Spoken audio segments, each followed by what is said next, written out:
கர்த்தராகிய இயேசு கிறிஸ்துவின் வல்லமுள்ள நாமத்தினாலே உங்களுக்கு நான் நன்றியும் வாழ்த்துக்களையும் அறிவித்துக் கொள்கிறேன்.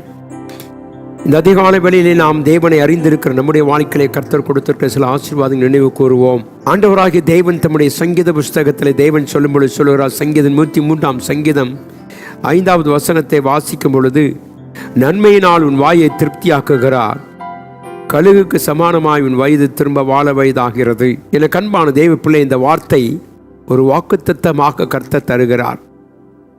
நன்மையினால் நம்மை திருப்தியாக்கும் தெய்வம். நம்முடைய வாழ்க்கையில் அநேக காரியங்களை கண்டு நாம் திருப்தி அடைய விரும்புகிறோம். பணத்தாலேயோ பொருளாலேயோ சொத்தாலேயோ நாம் திருப்தி அடையும்படியாய் விரும்புகிறோம். ஆனால் அதெல்லாம் நம்ம நிலையான ஒரு திருப்தியை கொண்டு வருவதில்லை. தேவன் சொல்லும், நான் உன்னை நன்மையினால் நிரப்புவேன். என கண்பான தெய்வ பிள்ளை, நம்முடைய ஆண்டவர் இந்த உலகத்தில் இருந்த பொழுது நன்மை செய்கிறவராகவே சுற்றித் திரிந்தார் என்று வேதம் சொல்லுகிறது.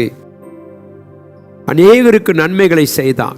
தனக்கு தீமை செய்தவர்களை கூட கர்த்தர் மன்னித்து அவனுக்கு நன்மை செய்தார் என்று சொல்லி நாம் பார்க்கிறோம். என கண்பான தெய்வ பிள்ளையே, இந்த கால வேளையில உன்னை நன்மையினால் திருப்தியாக்குற தெய்வன் நம்மோடு கூட இருக்கிறார். போராட்டங்கள் பிரச்சனைகள் மத்தியில கூட நாம் அநேக ஆசீர்வாதங்கள் இழந்திருக்க கூடுமானால் கர்த்தர் சொல்லுகிறார், நான் உன்னை நன்மையினால் நிறைவேற்றுவேன். எப்படியெல்லாம் நம்மை திருப்தியாக்குகிறார் கர்த்தர். தேவனுடைய பிள்ளையே, சங்கீதம் 90:14 நான் உன்னை கிருபையினால் திருப்தியாக்குவேன். தேவனாகிய கர்த்தர் நமக்கு கொடுத்திருக்கிற ஒரு பெரிய கிருபை, தகுதியில்லாத நம்மேல் தேவன் காட்டின மாபெரும் தயவுதான். ஒன்றுக்குமே உதவாதிருந்த நம்மளை கர்த்தர் தெரிந்தெடுத்து ஆசீர்வத்தை மகிமைப்படுத்தி அவருடைய கிருபையினாலே நம்மை முடிசூட்டி வைத்திருக்கிறது கர்த்தருடைய கிருபை. உன்னை நான் கிருபையினால் முடிசூட்டுவேன். என கண்பான தெய்வ பிள்ளையே, நாங்கள் எங்கள் வாழ்நாள் எல்லாம் மகிழ்ந்து களி கூறும்படி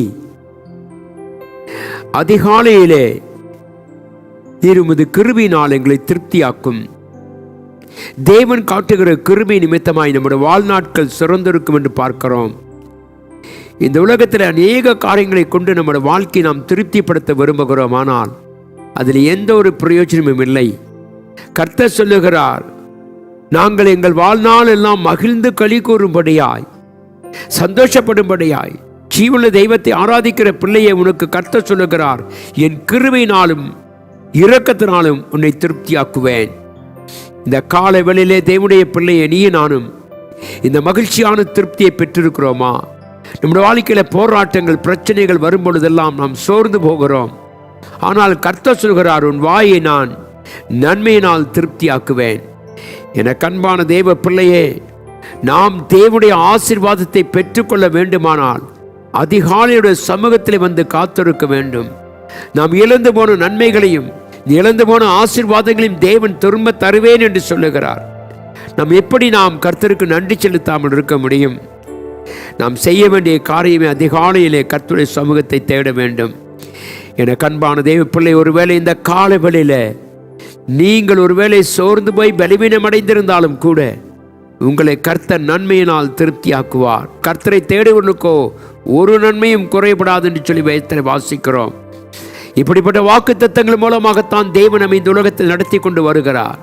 நம்ம ஆயிரமான இடத்திலே நாம் போகும் பொழுது சோர்வுகளும் பலவீனம் நம்மை தாக்கும் பொழுது நம்மை பார்த்து கர்த்தர் சொல்ல, என் கிருபையினாலே உன்னை தாங்குவேன், என் இரக்கத்தினாலே உன்னை தாங்குவேன், என் மாறாத அன்பினால் உன்னை தாங்குவேன். அருமையான கர்த்தருடைய பிள்ளையே, இந்த காலவெளியிலே கர்த்தருடைய நன்மையை நாம் பெற்றிருக்கிறோம். தேவன் நமக்கு செய்த நன்மைகள் ஏராளம். ஆகவே நாம் சொல்லுவோம், கர்த்தாவே, நீர் எங்களை திருப்தியாய் நடத்துகிறீர், அதிகாலையில் எங்களை திருப்தியாய் நடத்துகிறீர், எங்கள் தேவைகள் எல்லாம் சந்திக்கிறீர்.